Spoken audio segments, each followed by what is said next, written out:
in paranormal circles. I think probably one of my most widely read and sourced. Pazuzu. Ah, yes.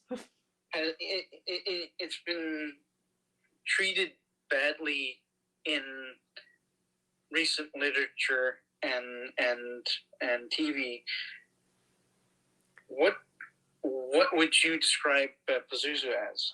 So a lot of people ask me why Pazuzu is not in my dictionary of demons, and the simplest answer is, although technically the language used in the root culture for Pazuzu will best translate as demon, Pazuzu is a much more complicated figure than what we think of as demons, because Pazuzu was this sort of king of demons, not in the sense exactly that he was Satan who's lording over hell and like sending all these demons out at people in a Christian paradigm, but in a fairly unique to certain ancient Near East and Middle Eastern cultures idea that there was a class of beings that could be uh, very detrimental to humans, that we translate as demons. But he was the person that you would go to because he had power over them to protect you from them or to convince them to stop attacking you. So he's this incredibly complicated figure who you will find just as many like prayers and spells invoking his wrath and anger and like more traditionally demonic qualities as you will find things that are basically prayers asking for Pazuzu's protection. There's a very similar ancient Egyptian figure with the unlikely to us now name of Tutu, just like the little pink thing that kids wear at recitals.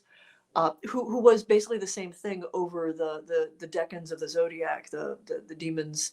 And again, I use air quotes for demons because at that point in time, what were known as demons were quite different from what we know now, thanks to the very dualistic mythological culture that Judaism and Christianity particularly kind of borrowed from Zoroastrianism, and like now it's very black and white, and back then it was so many shades of gray. Uh, so Pazuzu's complex, and as much as he's a king of demons, that doesn't mean that he's the equivalent of Satan. From the cultural perspective, he's the guy you would go to call off the dogs, for lack of a better way of putting it. Okay, so protection. Yeah, actually a very protective, and not a class that would be completely equated with a deity, but certainly up there in his level of power and influence. A high priest, pretty much. Or more than that. Drawing on my comparative religious background, what it actually reminds me of is in Tibetan Buddhism, you have peaceful and wrathful deities. And if you look at the descriptions of the peaceful deities, they really will resonate with folks with a Christian background as angels or gods. We'll see them as gods and goddesses pretty readily. They're compassionate, they're kind, they're out there to help and heal. They're protective.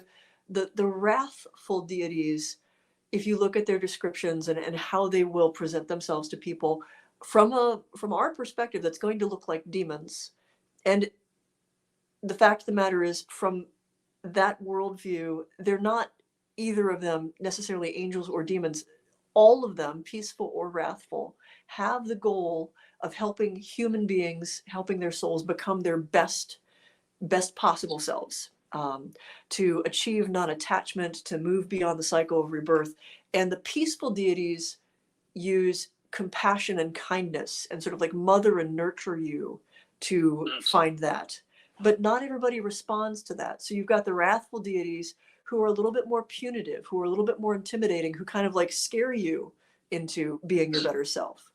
And it's more that there's different approaches that have a different, that can have the same result.